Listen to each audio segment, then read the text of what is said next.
And then she just threw it in there like, yeah, we got 5, and like continued on. From my perspective, it was like, did I hear you right? Did you say 5? 5, and I just sat there and I was like, what do you mean 5? Yeah. Like my Pinterest boards that I've been looking at had said 20, all this stuff, and like everybody that I've theoretically seen on social media had such high numbers. Yeah.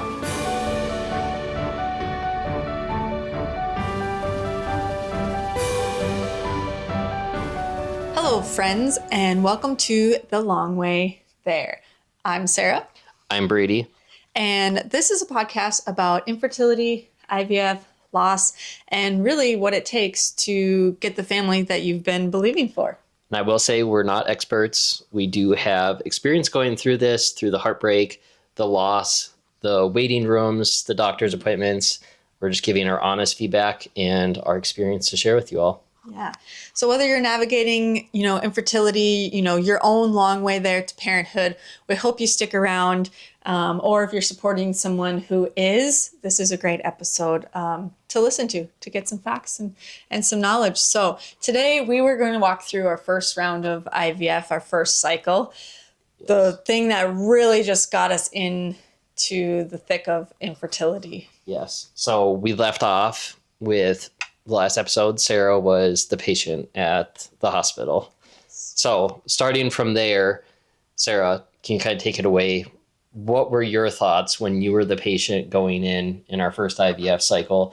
And when the doctor was talking about IVF, what were your thoughts? And what did you think when they actually said IVF is what you guys are going to have to do?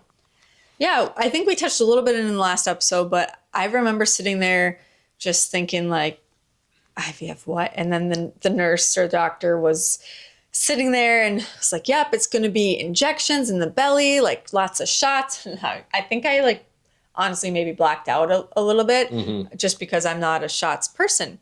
And so that was like really hard. I think it maybe didn't hit me till after, because in the moment it was kind of like, okay, we kind of have an answer. Like we're going to get the baby, the family, whatever that we've been dreaming of through this IVF.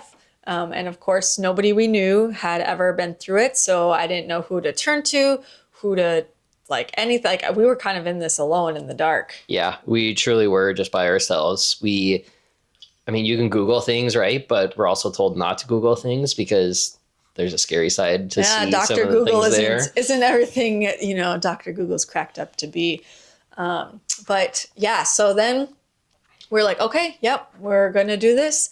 And I remember them telling us, I think we started that process in October of 2022. Oh, yeah, 22. Yes, You're right.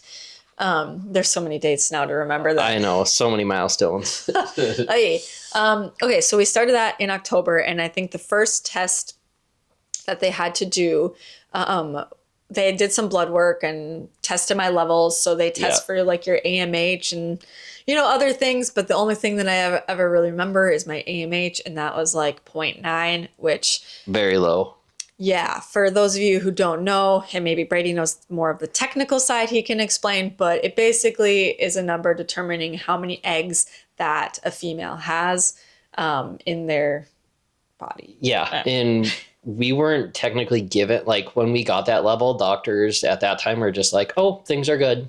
Like, yeah, they didn't explain that. We found this out like after the fact and like learning all of the things. So no, we didn't understand any of these labs and what they meant. Yeah, all we knew is that things were good and we're moving forward with the process. So something must be, nothing's not correct there, or, something's not wrong. So we kind of just moved on to the next steps there.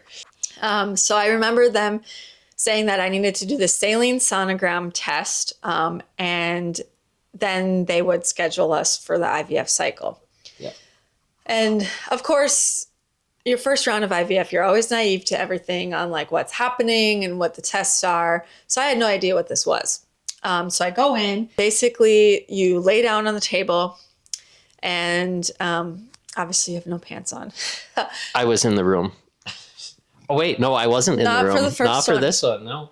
Not for the first one. And so then they, do whatever they need to do. I honestly can't remember everything that they do. Again, we're not experts. I'm just I just remember the feelings and the experience of what happened. So how did that feel? Yeah, so nervous. Also, I wasn't quite used to spreading my legs that much, honestly, to all the doctors and everything. Yeah, it's a different feeling, I bet. I was only used to like a pap smear maybe like every 3 years or something. With your gynecologist. Yeah, so having to have your pants down and your legs open for all these things was definitely a new experience. And for those of you who have been through the process, you just kind of get used to Wanda and all of the things. But I mean, giving birth now and everything, it gets way worse. Now I'm like, whatever, just do what you need to do. Exactly. Students and all, just get down there, learn. Do what you need to do. Yes. So then they basically shoot saline up there to make sure like your tubes and everything are clear.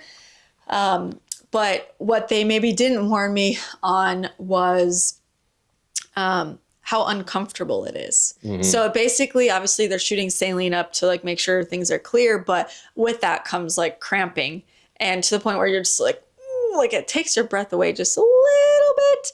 And then it's relatively quick, but then after like you just had like cramping, like I almost felt sick a little bit. And they said that kind of would happen. But I remember they didn't quite give, like, you must have had a worse experience than most other people because they did not explain it that way to us going into it. Because I know like the rest of that day, it was like the worst of your period cramps. Like you were just like kind of out of it, your back hurt a little bit. Yeah. Yeah. So I don't know if it's just you, but I think other people have experienced that too. I think it really just depends on also the clinic that does it. Yeah. Because I can tell you, spoiler alert, the second time that I had to do it, for this other round, it wasn't as bad. Yeah. Maybe your body's used to it. Yeah. Who knows? But anyways, I remember, okay, so we're in October and then they were like, okay, yep, you're clear to do IVF and do the round. So I'm thinking that it's going to be, November, December. Yep. And then all of a sudden she's like, yep, we'll get you on the schedule for February. And I was like, it's October. We looked at each other and we're like, why February? Like we were expecting to go that next month, basically. Yeah. And I think that's the point in time when we learned a little bit anyway. We found out that they do everybody at the clinic. They do them all on the same schedule for that month. They do all the egg retrievals the same day or week. Yeah. Yeah. Yeah. And so they were already booked out for so many months in advance. So that was the next slot that we had available. So that's kind of how we got scheduled all the way into February. But I remember at that time, at that appointment, they were telling us they were going through like all the medications you're going to have to take. Oh, yes. And that was in like October. Yeah, that was in October. And so they're telling us all the medications in October that we're going to have to use in February. Granted, that's like 4 months before we're even using any of them. Yeah. And I remember sitting across the table. Not overwhelming at all. Yeah, I remember sitting across the table from the nurse and she's trying to tell us, yep, you're going to take this needle and put it on this syringe. You're going to extract it from this vial. Then you're going to reconstitute it into this one. And then she was showing us, the crazy part was like showing us on an orange, how would you actually like inject the medication into the skin. And it was kind of mind blowing to realize like we're doing it at that time when in reality, 4 months later, when we were actually going through the shot process, I totally forgot everything that she had said at that time. Yeah, there's definitely no formal training. And I'm actually thoroughly shocked that they actually, they train you. Yeah. And then you basically go pick up thousands and thousands and thousands of dollars of medication. And you're just expected to do it at home. You mix it at home like it's some sort of science experiment, but like this is your future for your family. Yeah. And the weird part is like the names of the medications are so different too, because you have the scientific name, but then you also have the brand name. So if you're going to pick up a medication, the pharmacy might say, well, we don't have this, but we have this. And it's a different brand, but then the brand has a different dosage to it. So you're mixing different amounts into each vial. And I mean, just the complexity of going through that without having a doctor there was kind of nerve-wracking a little bit, because this is going into your body is directly affecting your cycle. And for us, the first time, like when they say 200 milligrams of whatever it is, we want exactly 200. Like, what happens if we do 210? Like, is that too much? Is that going to hurt something? Yeah, well, yeah. Like, I was like super A. Like, we need like it on the dot. Like, I will say that was one of the parts that got me a little bit. Was I felt well, you were used to mixing a little bit with your testosterone, so I think that helped us give us like a step up from like some couples, and the fact that like you literally mixed it for me and like you gave me the shots, like that in itself helped me out a lot. Mm-hmm. But I know like even just the giving of the shots, we're moving forward a little bit in time, but you were like wanting to be directly on like 12 hours before. It was like to the minute, like when that clock changed, it's like inject now kind of thing. And I mean, seriously though, like you have no control over anything that happens in IVF or like infertility. And the one thing when they tell you like, okay, do the shot at 9 p.m., it's like, oh gosh, okay, like this must be a science, like you got to get it down.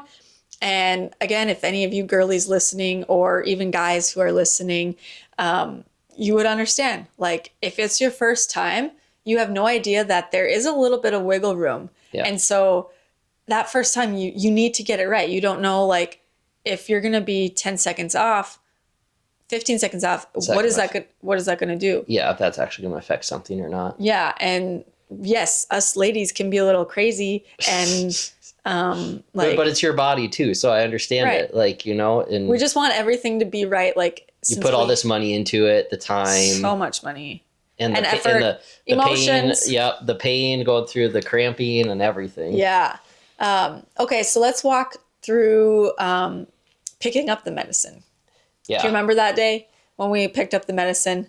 I briefly remember you telling me to record you walking down we may the have sidewalk. Some evidence of this. I remember walking in and picking it up, and it was just this ginormous bag of meds. I mean, well, actually not even just it was like this, like almost like tote light bag. It had like handles on it. Yeah. And I just remember thinking like, oh my gosh, like what the heck are going through other people's minds right now when they see me with this huge giant bag leaving the pharmacy? Like, am I a drug dealer? Yeah, right. Because I have, or like, oh my gosh, like what's wrong with her? Like she's got so many meds. Like, exactly. Yeah. So it goes through your head. And then also just the sticker shock because insurance doesn't cover the medication side of things. And so obviously I can't remember the exact amount on how much it was, but it was thousands of dollars. Yeah, at least, over $1,000 for, just the stimulation medication. Yeah. But a little nerve-wracking seeing that. Plus having it all in your hands, you're just like at that point in time, it kind of hits you like this is getting real. Right. But then also like another, aspect to it of like the whole mixing thing. Like if you get something wrong, that one thing that you did wrong, you don't have extras. It costs a lot of money. And then it's just this domino effect of like, wow, like we just really messed everything up. Yeah.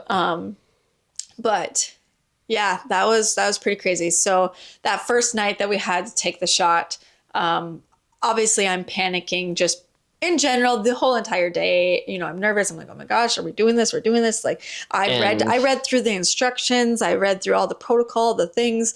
I'm like, okay, I just need to familiarize myself with this and tried to do some meditation to like calm myself down. It was like days before you were stressing about this. Like when I heard we were in October. Yes. Yeah.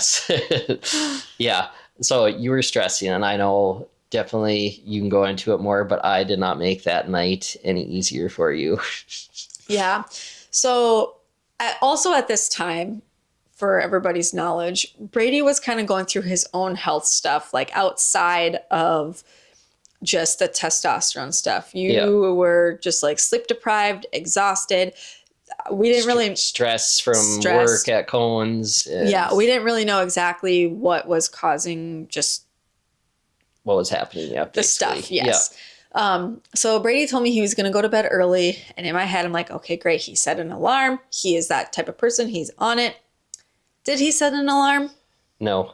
He did not set an alarm. I was expecting Sarah to come get me when it was time. So I did not know that. We did not conversate that part of what that looked like. That was, yeah.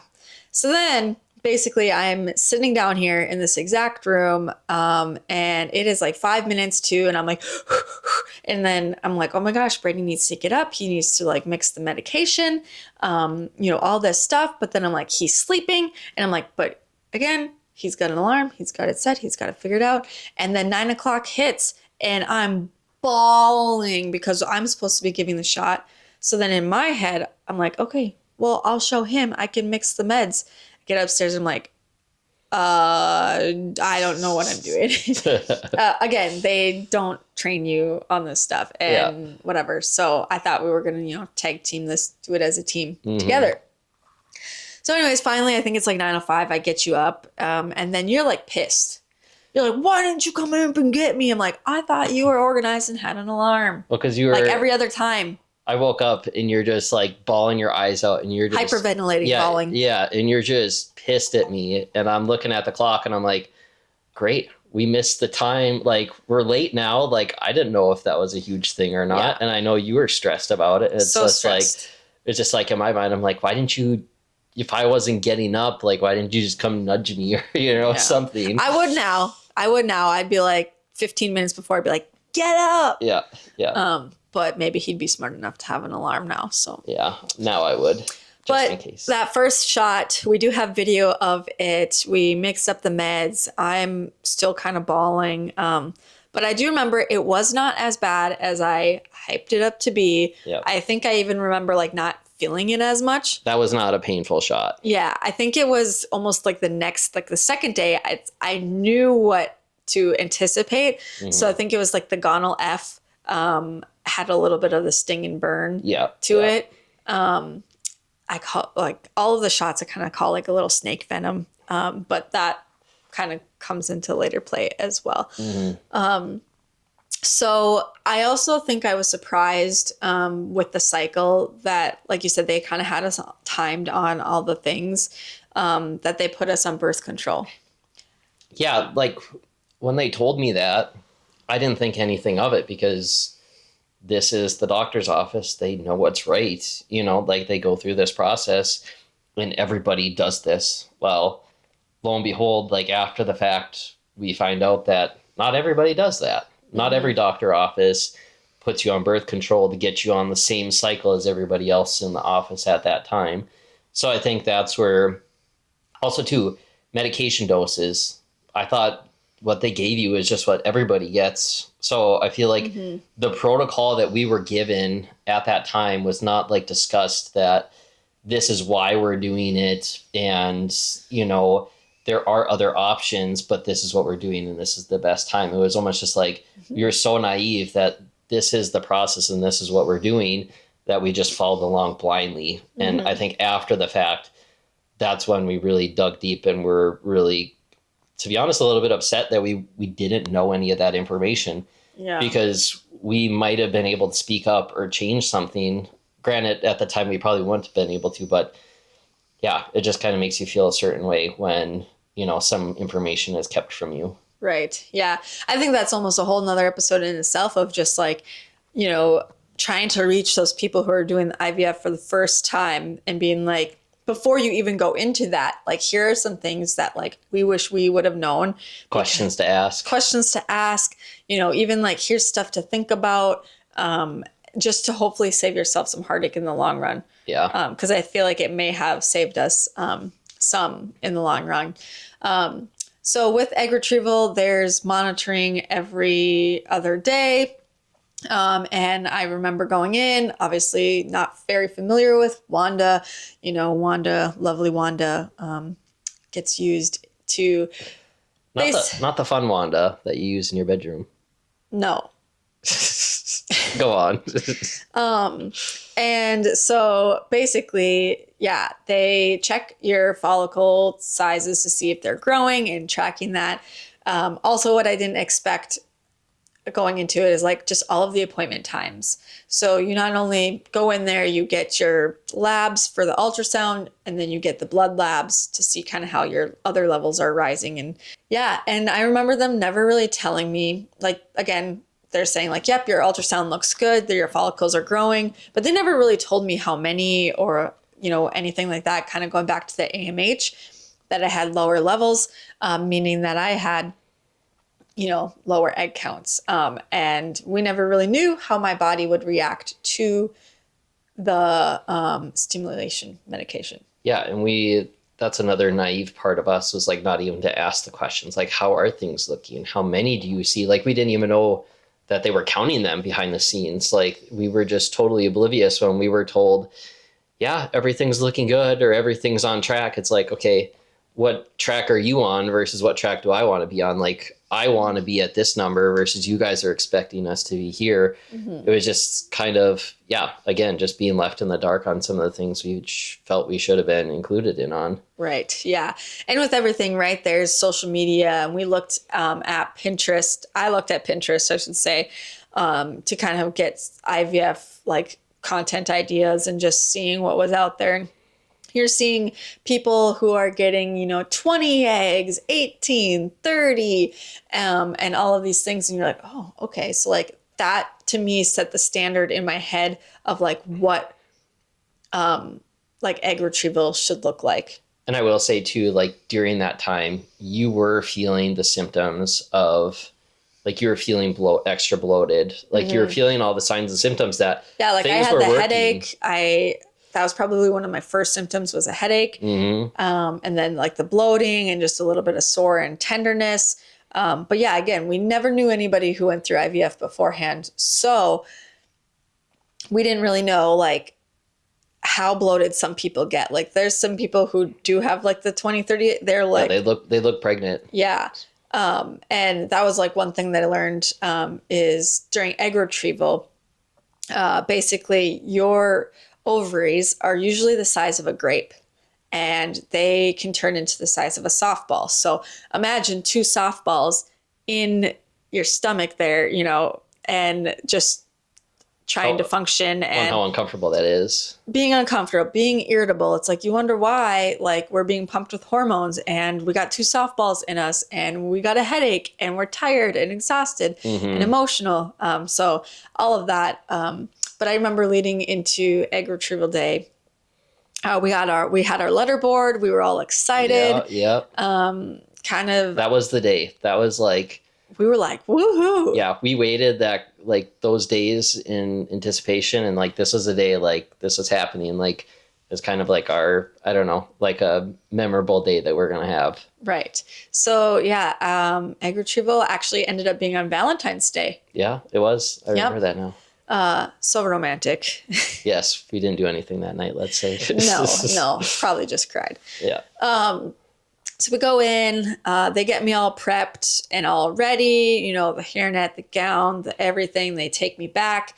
From your point of view, Brady, I mean, I don't remember how long egg retrieval actually took, but like, what were your thoughts as the guy sitting there waiting, being like, okay, like my wife is, getting eggs extracted? Yeah, I guess from my perspective, it was just another process that we were going through. This whole time it was just, you do this, then you do that, then this is the next step. And this was just kind of the next thing in line for us. And I know how excited and happy we were that there wasn't like any doubt in my mind for that one that like something would go wrong. Like it was just going to be a good experience. It was Valentine's Day. It was going to be just this great day. And so magical. Yes. And like, I was on just like such a high, and I think that's what, only going further in, it just like tears it down a little bit. Like this whole process, we were so naive that we didn't anticipate that anything could go wrong. And so when you were going through, I think it was probably only like 20 or so minutes, I think, before they called me back. That's because they didn't have any much eggs to extract. Yeah, they didn't have very many to extract. Maybe that's why. No, but I remember them calling me back, and I remember seeing you, and you were just kind of drowsy a little bit. You're really tired, having a hard time speaking a little bit. And happens when I tend to go under, and then I see you and I start crying. Yeah, exactly. Right. I do remember that. As soon as I walked in, you started happens crying. Every time that I go under anesthesia. I'll wake up and I'll see you, and I'm as just soon as crying. you see me. I don't know if it's just because I'm so happy and obviously drugged up, but it's just like, oh my gosh, It warms my heart like when I woke see up. that. Like, I made you cry. You just get to see me, and that makes you cry. I love it. But yeah. But I know I kind of woke up groggy, and I immediately asked you. I was like, "How many did they get? Yeah. How many?" And I kept asking that, and then I think finally the nurse came in, and you had asked for us. Well, because the doctor was going to come in after and tell us how like the procedure went. And then that's when we found out. She was telling us whatever, everything went well. And then she just threw it in there like, yeah, we got 5, and like continued on. And then like, these are your next steps. This is how you're going to recover and what have you. And I think from my perspective, it was like, did I hear you right? Did you say 5? Like I was just stuck on the number 5 that I don't even really remember what else she said. Yeah, I mean, I was so groggy, but I remember 5, and I just sat there and I was like, what do you mean 5? Yeah. Like my Pinterest boards that I've been looking at had like said 20, all this stuff. And like everybody that I've theoretically seen on social media had such high numbers. Yeah. Little did I know, probably some of those people had PCOS. So that's obviously a very different route. But yeah, I just could not believe that there was 5. And I'm like, how did we not get warned about this? Mm-hmm. Why didn't we have any information or heads up or anything? It was just like, actually, I do remember we asked like why 5 or what, something about that. And she's like, yeah, that's about what we expected. And it was like, that's right. What do you mean? What you expected? Like your expectations are way different than mine. And I guess we never talked about them to the doctor, but I do remember that, because then they were like, oh yeah, like we didn't want to stress you out anymore. And it's like, stress me out? Now you just have my expectations way up here. Yeah. And now they're crushed. And it's like, if I would have just known, like, okay, the numbers are going to be a bit lower, like I would have been able to set my expectations to match like what theirs were. Yeah. But like it was not the case. And so I feel like I was even more upset and angry, because now we're starting IVF out at 5 eggs, and we know how IVF is, and it just dwindles down, and the numbers dwindle down from there. Yeah. So it's just like, oh. So if you're listening to this, if you don't listen to anything else in any of our podcasts or episodes, just advocate for yourself. Be your biggest advocate. Ask the questions, and don't be afraid to ask any absurd question, because honestly, it's probably not absurd. Because if it makes you feel any peace or any sense of, like knowledge, I think it's so worth it. And I think if you're listening to this podcast, you're already doing the research beforehand where you do know the questions to ask, versus we didn't really have the resources before to know what questions to ask. So yeah, I feel like leaving a retrieval, going home that day. Definitely. I think we were silent in the car. I was just just bawling. Yeah.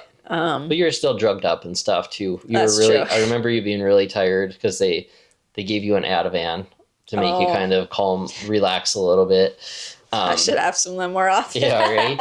But no, I remember getting home, and it was you sat down on the couch downstairs, and I was gonna sit down there with you, but you were just like in such a mood that it was just like so down. There was no bringing you back up. And I was just like, I might just need to give you a little bit of space. Yeah, I definitely needed to process that. And at that time, I don't think I quite had the like mental health processing and like just acknowledging what was happening.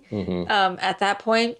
I didn't have any tools to really help me, because again, we didn't really think that anything was going to be so terrible with this. It was like IVF equals baby, and not hardship. Yeah. And granted, at this time, yes, when you go through the math, basically it halves at every step from here. So it was like, hopefully we'll have one viable embryo, was what our thought was, praying that was the best case scenario. Yeah. At this point, we kind of did know like the numbers was a number game. Yeah. So, but yeah, I don't think it was anything anybody prepares you for. No, not at all. Kind of as we were doing that. So we actually, we had egg retrieval, and I think it was like the following, like Monday. I think it was like a Thursday or Wednesday or Thursday or something. Like 3 or so days later. And then we went to Mexico with my family, which was super amazing. We were so excited. We're like, okay, we're going to do egg retrieval. And then we go relax on the beach. Relaxing in some good vitamin D, some sunshine. And with our clinic, they would actually message you through the My Chart and then update you. So the day after egg retrieval, they would update you, okay, 4 fertilized.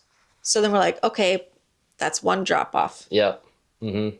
And then the next day they told us that 4 were mature. Yeah. Sorry, 3 had fertilized. Yeah. And then we had to wait, I don't know, like another day or 2 or something. Mm-hmm. And then they told us that 2 made it to the blastocyst stage and like the embryo stage. So we were super excited about that. Having 2, we were excited about that. And then I think it was from there, they sent a message in My Chart and we weren't really sure exactly what it meant. And the doctor had called and explained to us the situation of what we had on our hands. So yes, we had 2 embryos. One was a euploid and one was an aneuploid. That was later, though. That wasn't when we were in Mexico. Yes. Okay. I'm going on to the next Okay. step. Yes. Okay. Yes, we left Mexico. We're back home. Now we're learning the next steps here. Okay. But that's when we learned, we had 2. And if I remember right, she said it was the aneuploid was a double chromosome on It had like an extra trisomy something. Yeah, whatever. unlike the 20th chromosome, which meant basically if we did ever try to transfer, I think the baby would barely make it. Would have some sort of defect. Yeah, and if they did, there was going to be a defect where it probably wouldn't live for more than a week or so. So basically that put us down to 1 because we weren't going to try to transfer something like that. I don't even think they would allow us to be honest. There we are sitting in our living room, and I remember recording the conversation, and we were down to 1, and just like, this one has to work. Yeah, and then again, we're down to excitement, but nervous too, because we're looking at the Pinterest boards, and there's 20, and we're going to have so many options, and now it's like 1, and we know the next step is only 50% take when you actually you transfer. So there we are with a 50% chance at only just having 1. And out of this whole thing, I know we at least wanted to have 2 kids. So it was in our mind that we're going to have to do another round eventually. Yeah, I don't know. It's hard to move on with like life when you kind of know like, wow, I really only have like 1 shot at this, and we're paying so much money just to get a shot at a family. Yeah. And I feel like it felt really real at that point when we only had 1, that it was like, it's all or nothing at this point. This is literally it. Yeah. This is it. Mm-hmm. So then that's in February. You have to wait a month. And then in April, we actually got to pick between a few days. So transfer day, you could kind of pick. So we're like, okay, April 11th, that was kind of like the soonest that things could happen. Yeah. We had the 1 embryo. We also could have known the gender, but we wanted it to be a surprise. Yep. There's not a lot of surprises in an IVF journey or infertility journey, so we really wanted this one to be that surprise. But yeah, in April, I remember, they told you you couldn't wash your hair, you couldn't wear any makeup, you had so many rules. You couldn't do this, couldn't do that. You basically had to be like the stinky person. You had to wake up and just make your way to the office without even getting yourself ready. You couldn't even brush your teeth or have any deodorant, or they wanted nothing on your body in the event that something would interfere with transfer. Which I don't know how much it makes. It probably makes sense, but when you're thinking about going through that process, I'm assuming you probably want to feel put together, feel like yourself and feel strong. Hey, I'm going into this feeling good instead of walking into it feeling like I feel like a slob. Yeah, I kind of felt like a garbage bag walking in there. You're just ugh, you just feel yucky. Where okay, I wash my face, but then you're maybe not as confident in that. Yeah. So I feel like some of that confidence maybe goes into transfer as well. You're oh, I don't feel good, so maybe it won't work. But yeah, I remember going in, they had to put, again, the gown on, and my cute little socks and little slipper things, and then the hat. And, they take me back and they put me under. No, they did not put me under for this. They didn't. We were in the room, and That's right. One of the other doctors went to go, they grabbed the embryo, And Oh, we yes, could see it that's on the right. screen of them like sucking it up in the little tube. Petri dish and stuff. Yeah, and then they said over the intercom like Sarah's name and her birth date and then what day it was. That's right. And then they brought it back, and then that's when they transferred. So I remember them telling me now that to like relax, and, you know, they had all the screens. I couldn't see the screen, unfortunately. Mhm. Like, but like basically I know that when they do the transfer, they, you know, have the little tube and they insert it and then they like place it. And I've been told, you know, when they place the embryo, it's kind of like this like little flash or like this little spark, right? And I feel like that's kind of like the Jesus moment of like, that is life. Yeah, it like, happens. here we go. Yeah. But I didn't get to see any of that. And I'm sitting here nervous. And then, you know, it happens pretty quick. Yep. Then they just got to go back and make sure that the little tube is clear, that the embryo actually left the tube. Yeah. But yeah, then after I remember we were so excited, but the one nurse, so there was no pictures or video photography or anything in this clinic. They were very strict on everything. So we couldn't get anything there. Very frustrating when you just want to get a quick picture of you. It's your moment. It's literally like, I want to say once in a lifetime. Not really how that works, but we had like the letterboard, and we just wanted like a simple picture with it, and they just like were not very like helpful with like even letting us do that. But like you were saying, the one nurse, what a comment did she make when she saw that letterboard? Oh, that she loved it, right? Yeah. She's like, oh my gosh, it. I loved it so much. She's like, whatever. So then she snuck in after as we were kind of leaving, and she's like, here, I got a picture of like transfer with like the letterboard or whatever. And we're like, oh my gosh. So she had like airdropped it, and it was like the coolest thing. Yeah, it was super cool.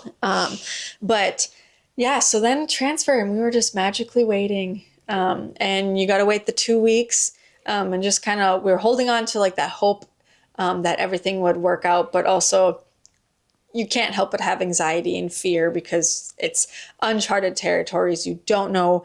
It's also not in your control at all. And in our situation, it was our last hope for that cycle anyway. Mm-hmm. And we never even thought that you go through 2 cycles or 3, or people go through 10.